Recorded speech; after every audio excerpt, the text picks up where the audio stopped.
Welcome to the 5th episode of Faith and Freedom, the Presidents Who Built America.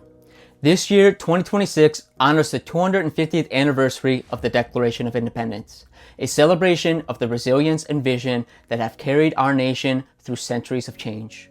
In this weekly series, we recognize the positive accomplishments of each president, viewing their legacies through the timeless truths of Scripture and the founding ideals of unity, liberty, and self-reliance.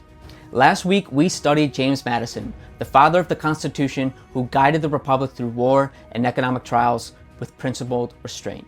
And today we turn to his successor, James Monroe, the Unifier who presided over the era of good feelings, established the Monroe Doctrine, resolved sectional tensions through compromise, and fostered national infrastructure, all while invoking divine guidance to strengthen the Union. So if you're interested, if you're curious, stick around and let's dive in.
James Monroe was born in 1758 in Westmoreland County, Virginia, into a family of modest means but strong Patriot heritage. His father, Spence Monroe, was a carpenter and farmer who instilled values of hard work and independence, while his mother, Elizabeth Jones Monroe, nurtured a household grounded in the Anglican faith.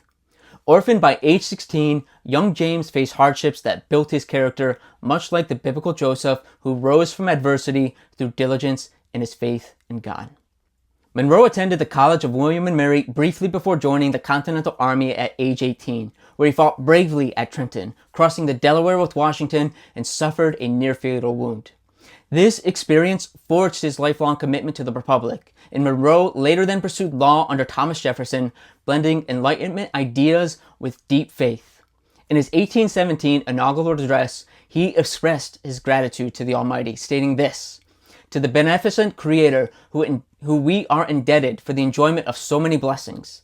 This acknowledgement of divine providence would mark his approach to leadership, seeing God's hand in the nation's progress. Monroe's early career demonstrated his diplomatic skill and dedication to unity. As a delegate to the Congress of Confederation, he advocated for westward expansion, helping shape the Northwest Ordinance of 1787, which banned slavery in the new territories and promoted education. He served as minister to France under Jefferson, negotiating the Louisiana Purchase, and later he served as Secretary of State and Secretary of War under James Madison, where he managed the final stages of the War of 1812. Monroe's faith sustained him in all these roles. In an 1815 letter during the war, he wrote this: "We have been protected by a kind providence, and our prospects are now more favorable than at any other period." This reliance on God guided his vision for a harmonious America. Now let us examine Monroe's 4 key accomplishments during his presidency from 1817 to 1825, each one promoting national cohesion and setting the stage for America's emergence as a global power. First, Monroe ushered in the era of good feelings, a period of political harmony following the War of 1812. With the Federalist Party dissolving, Monroe ran virtually unopposed in 1820, winning all but one electoral vote, and he toured the nation extensively, the first president since Washington to do so, fostering unity between North and South, Federalist and Republican.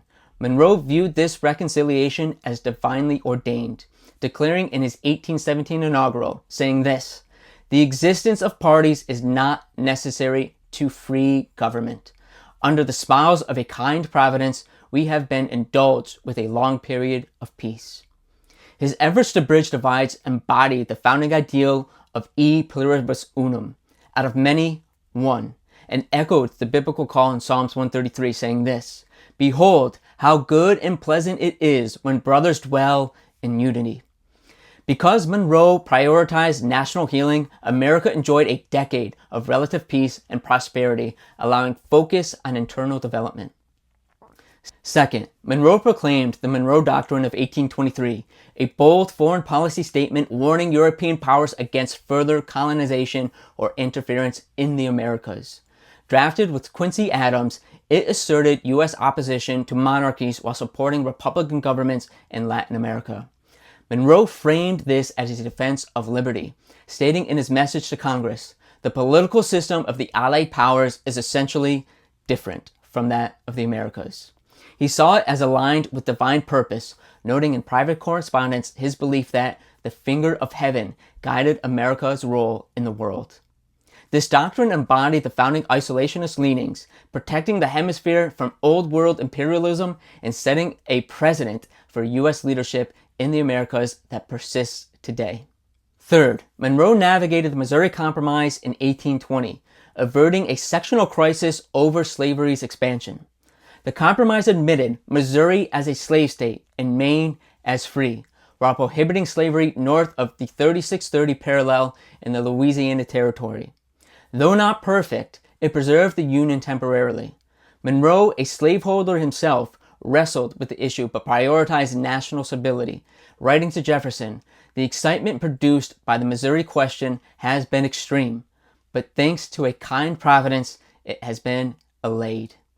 His approval reflected the founding hope for gradual resolution on moral conflicts, drawing from biblical calls for justice in Micah 6, where it says this, "He has told you, O man, what is good, and what does the Lord require of you but to do justice, and to love kindness, and to walk humbly with your God." Because Monroe brokered this peace, the nation avoided immediate dissolution, buying time for future progress. Fourth, Monroe invested in national infrastructure through initiatives like the Cumberland Road and Canal projects, fostering economic integration. His administration approved funding for internal improvements, believing they bound the country together. In his 1817 veto on the bonus bill, he had initially restrained federal power, but by 1822 he signed bills for road maintenance, arguing they fell within constitutional bounds.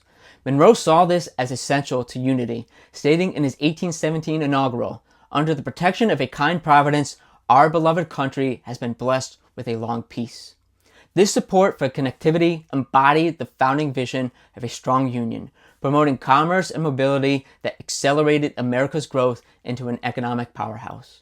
Monroe's presidency faced notable challenges, including the Panic of 1819, the nation's first major depression, triggered by speculative lending and global market shifts.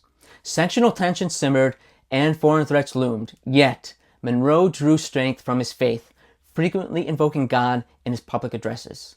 In his 1821 message to Congress amid economic woes, he declared, "To the beneficence and a kind providence is to be ascribed the progress which has been made in the settlement and civilization of our vast territory." Through these trials, Monroe modeled the founding virtue of steadfastness, turning difficulties into foundations for true and future stability. So how do James Monroe's accomplishments impact us today in 2026? Because he cultivated the era of good feelings with a resilience on divine unity, we inherited a tradition of national reconciliation that helps bridge divides in our polarizing times.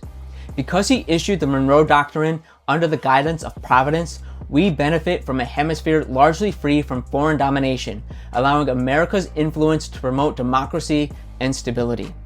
Because he facilitated the Missouri Compromise to preserve the Union, we gained precious time to address moral issues like slavery, influencing our ongoing pursuit of justice and equality. And because he advanced the infrastructure in America as a means of building a nation and binding a nation, we enjoy a connected country that facilitates trade, innovation, and mobility, essential to our economic vitality. And Monroe's life reminds us that true leadership seeks harmony under God's guidance. As he reflected in his 1825 message, it says this: "The hand of an all-wise and beneficent providence has been conspicuously extended to us." As we close today's video, I want to thank you so much for joining me as we continue our exploration of the American presidential history. Next week, we'll examine Andrew Jackson, the populist champion who expanded suffrage, confronted nullification, and reshaped the presidency. If this series inspires you and you appreciate our nation's godly heritage, please subscribe, hit that bell, and share this with others. Together, let us celebrate the faith and freedom that built this great nation. God bless you. God bless the United States. I wish you all a very great day. Bye for now.